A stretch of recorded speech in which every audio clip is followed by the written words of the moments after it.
Hello, youth group. This is Jill Grogg, Andrea and David's mom, and I wanted to go over the habit think win win. And I know that this doesn't seem all that exciting. I have like a worksheet up on the screen here, but and we were going to think about acting these things out, but I'm doing this just in case we don't get around to all of that. So the habit think win win had a lot of vocabulary with it, which I thought was interesting. So there are three different scenarios here.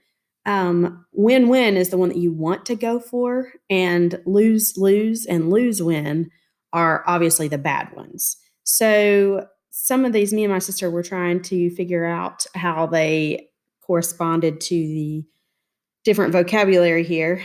There's a lot in this category because competition and comparing yourself, having private victories versus personal victories, um, being overabundant in something and not sharing it, things like that all relate back to this category for Think Win Win. So I was going to talk about the three different categories there just to kind of give you some examples. The lose win scenario is where you're kind of like the doormat, where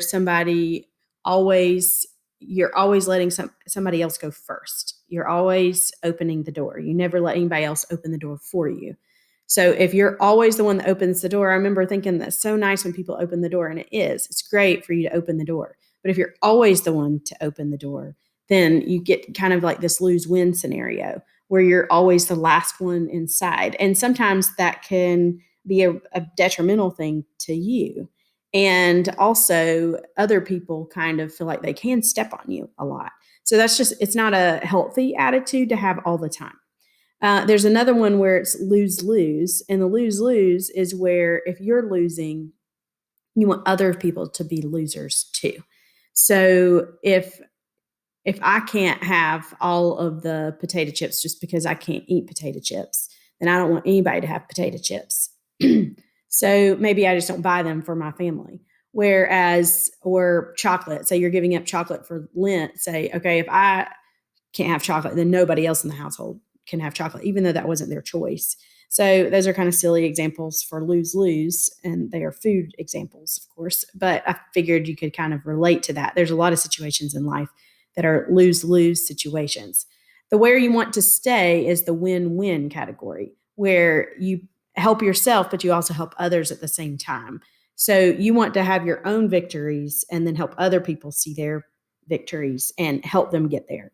So that has a lot to do with generosity. And if you're abundant in something, then that's something that you can share.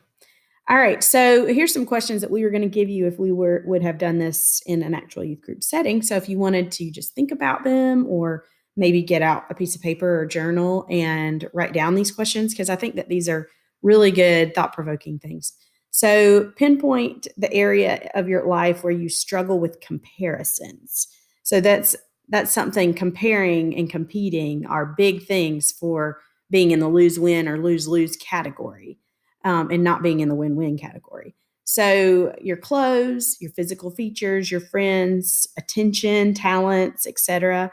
You can explain those using examples. Which one do you struggle the most with? And I know we all struggle a little bit with that at times. So those are ways that you can keep yourself out of the win-win category. Okay. So just remember that when you recognize that there are things that you struggle with, and maybe try to change them. It's the whole point of the 7 habits. Think about your general attitude towards life. Is it based on win-lose, lose-win, lose-lose, or win-win thinking? How is that attitude affecting you? So this one added in kind of a win-lose category too. That wasn't in one of the 3 that I talked about earlier, but you can kind of imagine that you win at the cost of somebody else. So which one of those do you think your life is the most built on? If it's already win-win and you just have some places, maybe some of these places up here in life are where you kind of fall into these categories, or just a couple of places, then you're probably doing pretty good. So I wanted to show you guys really quickly as well. If you guys have YouTube on your iPods or iPads, I'm not going to show this entire video, of course, but this girl, she goes through all of the habits. It's called You, the CEO. And she does a really, really great way of telling about all these different scenarios. And it's just a good thought provoking video. She has one for every habit. So if you want to go back to habits 1 through 3, and then as we go through the other habits, watch hers for 5 and 6, but and 7. So You, the CEO, though, she's really fun and interesting to listen to. And that's how my sister and I kind of got some ideas for what to talk to you guys about if we would have done this in youth group. The other thing is I saw these little doodles for each of the habits, doodle art. You can just Google and find these. And then if you, I just was thinking if we would have done this as a youth group that we could have printed these out, even for all the different categories. But just as you're thinking through this, I think some people think better, can get their thoughts together better when they're coloring. So if you wanted to print these out, there's one for every habit as well. And I don't know, it's just something that you could kind of meditate over, I think, by coloring or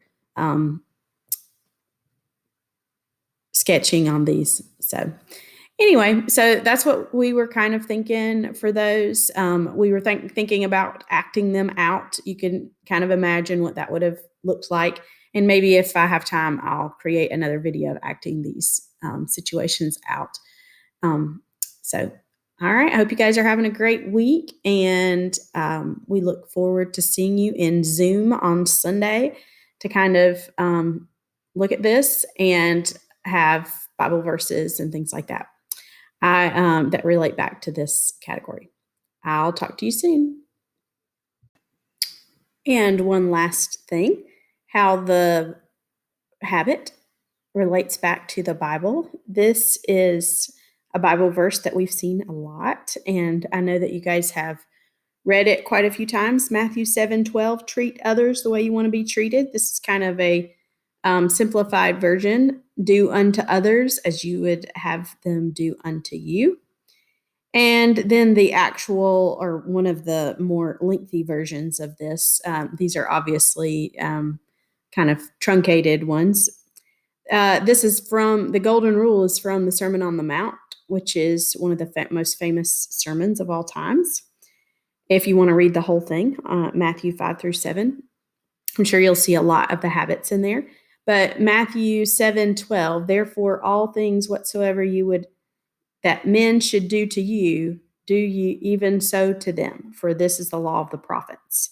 So that was paraphrased. The other one's paraphrased: do unto others as you would have them do unto you. So yeah, the Golden Rule seems like something that even people who are not Christians say a lot. And that is definitely embodies the I think win-win attitude. So again, looking forward to seeing all of you on Zoom on Sunday.